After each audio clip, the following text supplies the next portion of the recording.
Proklamasi. Kami, bangsa Indonesia, dengan ini menyatakan kemerdekaan Indonesia. Hal-hal yang mengenai pemindahan kekuasaan dan lain-lain diselenggarakan dengan cara saksama dan dalam tempo yang sesingkat-singkatnya. Jakarta, 17 Agustus 1945, atas nama bangsa Indonesia, Soekarno, Hatta.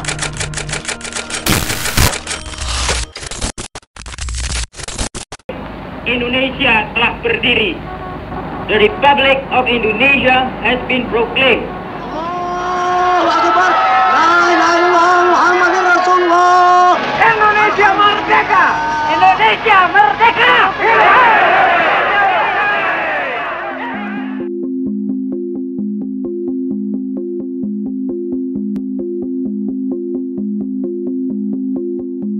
Setelah proklamasi kemerdekaan RI dibacakan Bung Karno pada Jumat Legi 17 Agustus 1945 pukul 10 waktu Indonesia Barat di Jalan Pegangsaan Timur 56 Jakarta, berita peristiwa proklamasi kemerdekaan RI segera disebarluaskan. Pemuda Adam Malik membuat salinan teks proklamasi, kemudian diserahkan kepada Asa Saragi untuk diteruskan pada Panghulu Lubis yang kemudian disiarkan melalui corong radio kantor Berita Domei. Kepala bagian radio di kantor Berita Domei, Waidan B. Palenowen, menerima teks tersebut dari Syahrudin, seorang wartawan Domei. Atas perintah Palenowen, teks proklamasi dibacakan oleh F. Wus. Berita proklamasi kemerdekaan RI disiarkan setiap setengah jam hingga pukul 16 waktu Indonesia Barat. Namun siaran radio itu dihentikan dan stasiun radio Domei disegel tentara Jepang. Maladi dan Yusuf Ronodipuro, pemuda yang bekerja di stasiun radio, diam-diam mengambil alat pemancar untuk kemudian diaktifasi kembali di Menteng 31 dengan kode DJKI. Selain itu, mereka juga membuat selebaran berita proklamasi kemerdekaan RI. Surat kabar pertama yang memuat berita proklamasi kemerdekaan RI adalah Cahaya yang terbit di Bandung dan Suara Asia di Surabaya tanggal 18 Agustus 1945. Keduanya lantas ditutup oleh Jepang. Surat kabar Suara Merdeka di Semarang dan Sinar Matahari juga memberitakan proklamasi kemerdekaan RI pada 19 Agustus 1945. Berita peristiwa proklamasi kemerdekaan RI cepat menyebar ke seantero negeri, bahkan meluas hingga ke seluruh penjuru dunia. Pendiri perguruan Taman Siswa, Ki Hajar Dewantara, spontan menggelar pawai sepeda bersama murid-murid perguruan Taman Siswa sambil meneriakkan Pekik Merdeka dan membagikan selebaran proklamasi ke penjuru kota Yogyakarta.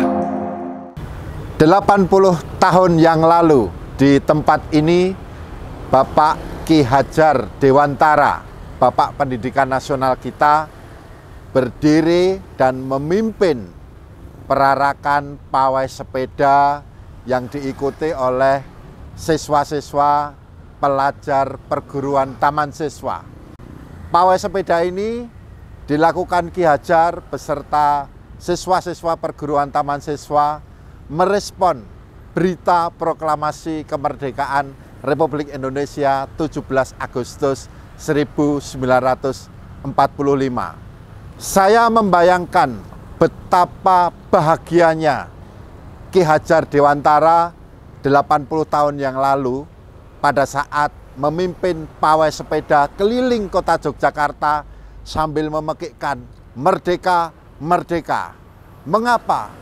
Karena butuh waktu 33 tahun bagi seorang Ki Hajar Dewantara untuk menunggu momen-momen yang sangat spesial bagi bangsa Indonesia.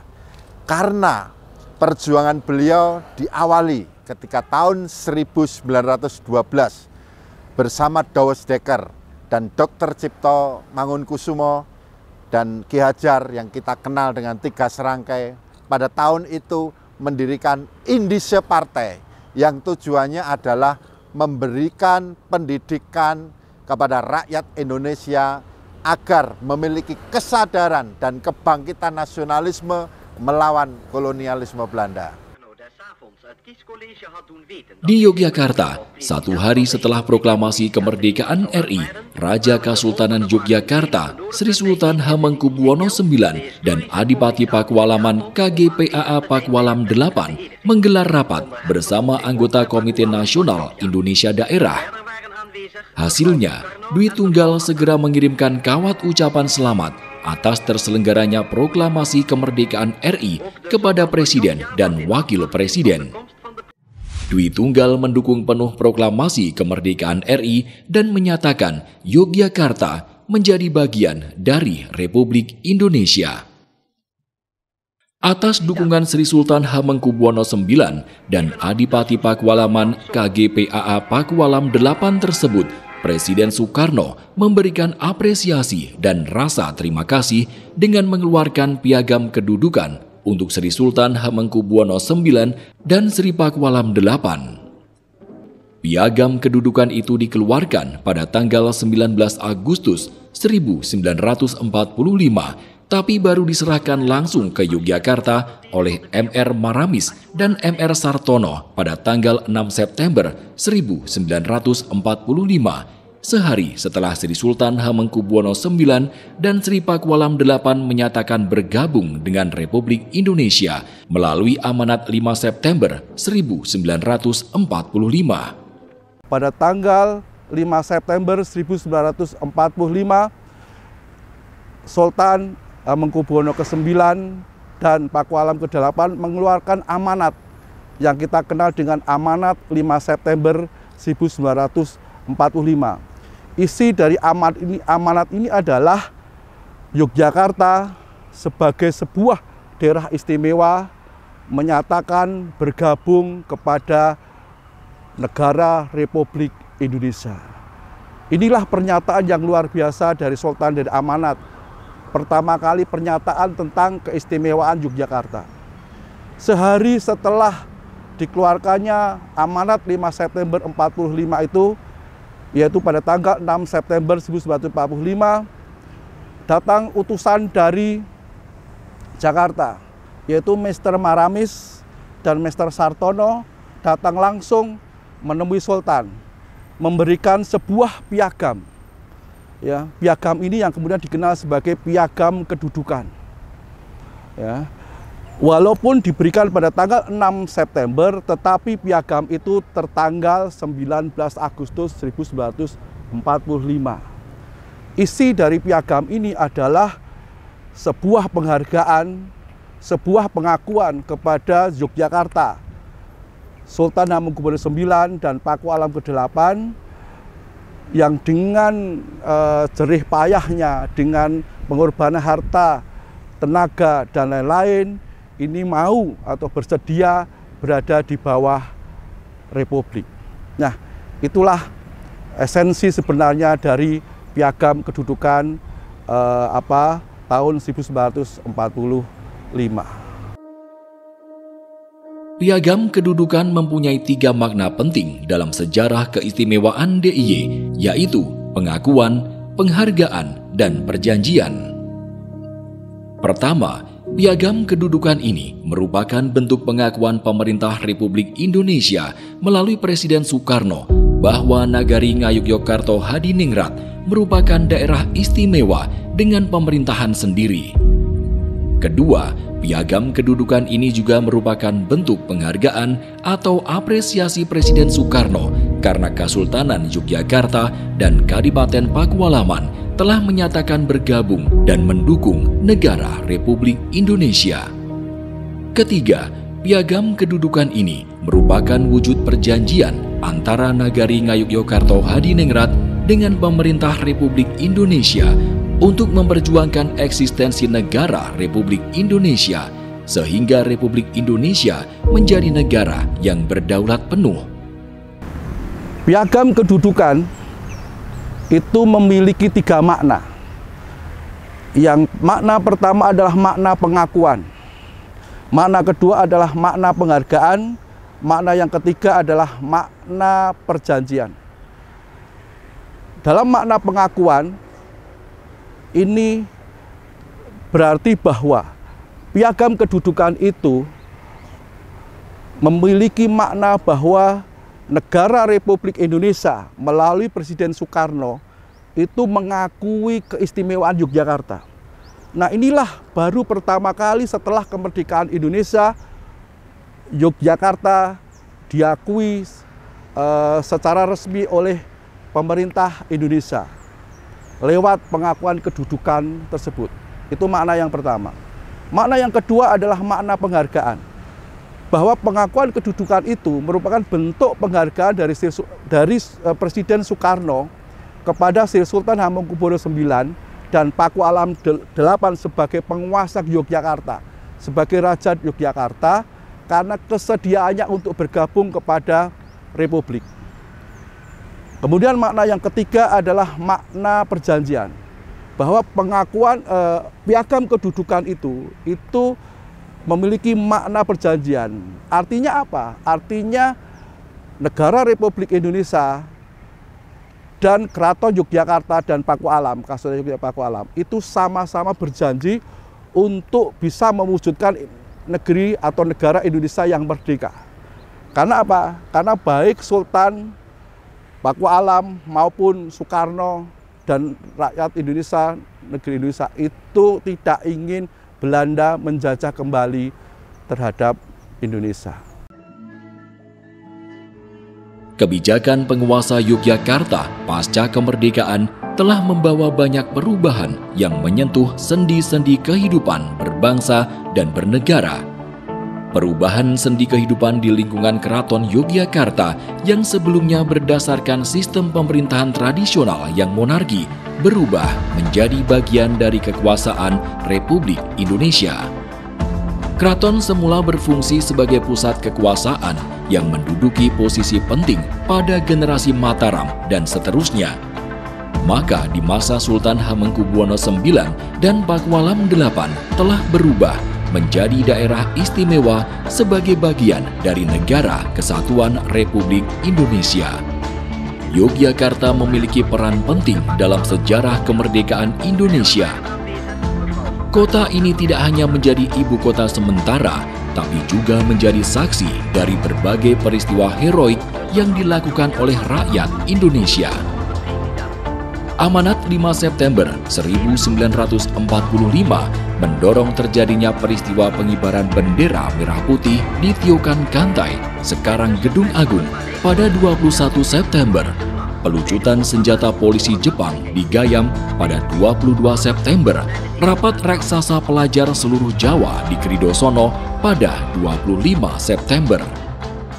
Gerakan ini puncaknya pada peristiwa penyerbuan markas Osabutai di Kota Baru pada 7 Oktober 1945. Dalam pertempuran ini, pihak Indonesia harus kehilangan sebanyak 21 orang gugur dan 32 luka-luka. Nama-nama pemuda yang gugur antara lain Suroto, Sabirin, Sunaryo, Atmo Soekarto, Ahmad Jayuli, dan lain-lain, yang namanya diabadikan sebagai nama jalan di daerah Kota Baru, Yogyakarta. Dengan Yogyakarta bergabung pada Republik yang diapresiasi oleh negara dengan piagam kedudukan, itu memperlihatkan bahwa Yogyakarta itu sebagai kota perjuangan. Begitu banyak cerita-cerita heroisme, cita-cita kepahlawanan, perjuangan-perjuangan masyarakat Yogyakarta, penguasa Yogyakarta kepada Republik Indonesia. Nah, tugas dari generasi sekarang adalah meneruskan cita-cita luhur dari generasi-generasi dulu, generasi-generasi pejuang yang telah memperjuangkan Indonesia merdeka, telah memperjuangkan untuk mempertahankan Indonesia agar tidak jatuh lagi ke tangan Belanda.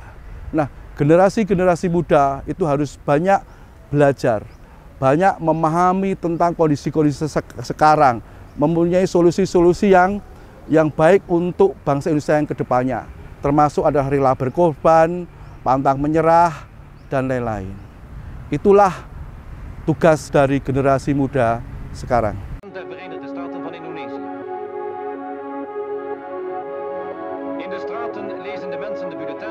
Sikap Kesultanan Yogyakarta dan Kadipaten Pakualaman mendukung kemerdekaan dan tegaknya kedaulatan RI merupakan bagian dari sejarah survivalitas Indonesia sebagai sebuah bangsa dan negara. Hal ini bukan saja menyangkut kontribusi Keraton Yogyakarta dan Puro Pakualaman dalam mendirikan dan menjaga eksistensi Negara Republik Indonesia atau NKRI, tapi juga secara simbolik dan aktual mengisi visi nasionalisme Indonesia.